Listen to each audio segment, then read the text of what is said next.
vaig a contar la història d'una jove anomenada Matoaka. Segurament la coneixereu pel nom de Pocahontas.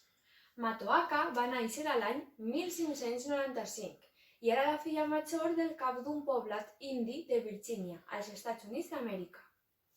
En aquesta tribu, el poder es transmetia de forma matrilineal, és a dir, de mares a filles, per la qual cosa les dones tenien una posició privilegiada i s'explica el paper destacat de Matoaka, la nostra protagonista d'avui.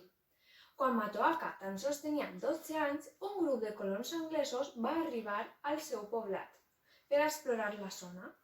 A Matoaka li agradava molt freqüentar el campament europeu.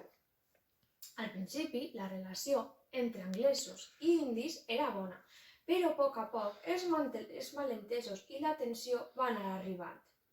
L'origen de la seva llegenda, de la llegenda de Pocahontas, va començar quan aquesta es va interposar entre el capità anglès John Smith i el seu pare i la seva tribu, demanant-li al seu pare que perdonara la vida al capità Smith, qui va ser capturat pels indis quan dirigia una excursió per a buscar menjar.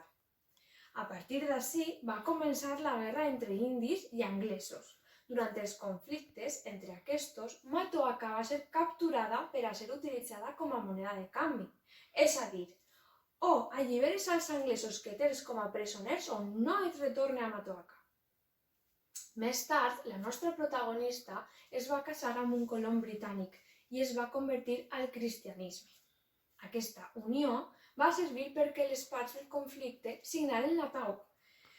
Així, per a presumir d'integració, van portar a Matoaka a Anglaterra, ja que una nativa casada amb un anglès i cristiana era un bon reclam per a l'empresa que liderava la colonització en Virgínia.